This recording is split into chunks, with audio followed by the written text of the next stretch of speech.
stare at me. Yeah, you. Don't stare at me. Don't. No. No. Okay. Hi. Welcome back, everybody. It's another wonderful episode of Cooking with Sun King here with Chef Steven. Today's a fun one. We're baking. These are always really fun for me because I am traditionally not a baker. I love the savory aspect of food, but when I get to play with the sweet stuff, I get to have a lot of fun, and this is going to be a fun one. So today we are making Taiwanese pineapple cookies with Keller Haze. Let's go. Do it. So to start these cookies, we do need a pastry. I am actually going to give you, as far as the recipe is concerned, maybe a little too much. That way you can patch holes if you need to. There isn't a lot of gluten involved here, so we want to keep this very simple. So this is a short pastry. That typically means that we are using a decent amount of butter, a little bit of sugar, and we're not going to try to overwork this at all. We're just going to use a simple hand mixer because we want this to be nice and tender. Short usually means tender. So to get started, we are going to cream, butter, and sugar together. Every single time you hear the words cream, butter, and sugar, we really want to make sure that we're doing this long enough. This actually could take a couple of minutes. What we're trying to do is dissolve the sugar into the butter. If you just think, oh, it's mixed, that's fine. Your pastry is not going to quite work out as you want it to, so we'll get that nice and fluffy. We will then add in 2 beautiful pasteurized egg yolks, and then a few dry ingredients, specifically some cake flour, all-purpose flour, milk powder, cornstarch, and just a little bit of salt. Let's get started. So for the short crust, we are creaming together the butter and sugar. Once that is nice and incorporated and light and fluffy, we then add 2 egg yolks. We want to then mix that until it's homogeneous and light and fluffy as well. We then go in with our dry. So just a couple of pinches of salt, a little bit of cornstarch, a little bit of milk powder, and then we are using a blend of cake flour and all-purpose flour today. Those go in until you have a nice, shaggy, almost crumbly mixture. And then we will bring it together with a spatula, wrap it in just a little bit of plastic wrap, and park that in a refrigerator for 1 to 2 hours, or just until it firms up and everything has time to kind of come together. We are going to wrap ours in just a nice little piece of parchment. The thinner you can get this before you do it, the better, because it will be cold.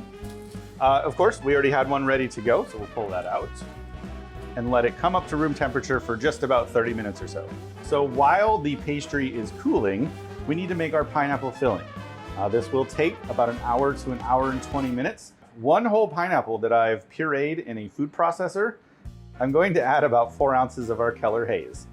We will then add just a little bit of granulated sugar, lemon juice for some brightness, and a little bit of corn syrup. This is dark corn syrup. Glucose molecules of the corn syrup will prevent this whole thing from crystallizing and becoming grainy. Because we are reducing this down and kind of making almost like a pineapple caramel, this will prevent everything. And then once all of that liquid has reduced, and you really have this wonderful, beautiful kind of golden jam, we will add just a small 10 grams of butter into finish, which makes it nice and shiny and rich and delicious. And then sugar, and then the juice of 1 lemon. Superb. Our dough is ready, our pineapple filling is ready, and we just need to prepare our pan. I've got this really wonderful silicone mold. I have lightly sprayed it just in case, and for a nice little texture and a wonderful finish on these, I like to sprinkle just a little bit of sesame seeds in each container or compartment that we're going to do, and we'll show that now. So this not only adds a nice little bit of texture, but when we turn these over to presentation side, they'll have this really beautiful sesame crust right on the top, and they just look nice. And it's okay if some hit the top, that's perfectly fine. So we'll set this aside and get ready to roll our pastry. This has been sitting out again for just about a half an hour.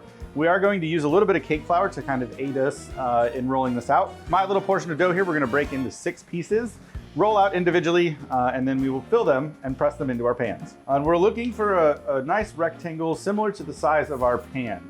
So we will then go in with just a nice heaping tablespoonful of our pineapple jam. This is thick.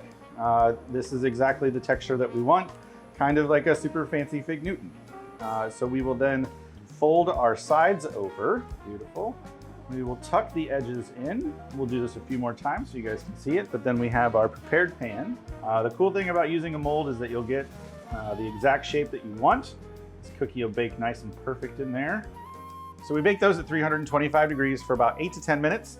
You can just give them a 180 turn, and then Depending on your oven, it might take a minimum 5, maybe as much as I guess another 7 or 8 minutes. You're looking for them to be golden brown and delicious on top. And these are very fragile when hot. So please be careful. Let them cool in the mold if you can. And then let them cool completely before you even start to try to eat them. Otherwise, they will just disintegrate in your hands and not be a really awesome cooking experience. That's the beauty of a short crust pastry. You get just this really nice, fragile, tender cookie around that delicious pineapple filling with Keller Haze. And that about does it for today. As always, we want to thank our great friends here at the Signature Table at Fish's Test Kitchen. We also want to thank our good friends at Green Bean Delivery. If you want this recipe, the link below is greenbeandelivery.com/blog. The best way to support us is, of course, buy beer. Another great way to support us is to head over to YouTube. It's Sun King Brewery at YouTube. You'll find not only all of our wonderful cooking with videos, but a lot of other great content as well. So support us there, hit those like and subscribe buttons. And then, of course, we want to have you guys support our partners as well. Go check out Green Bean Delivery. Come here to the Fisher's Test Kitchen. Buy some beer, eat some cookies. Do it. Thank you guys for watching. We'll see you on the next one.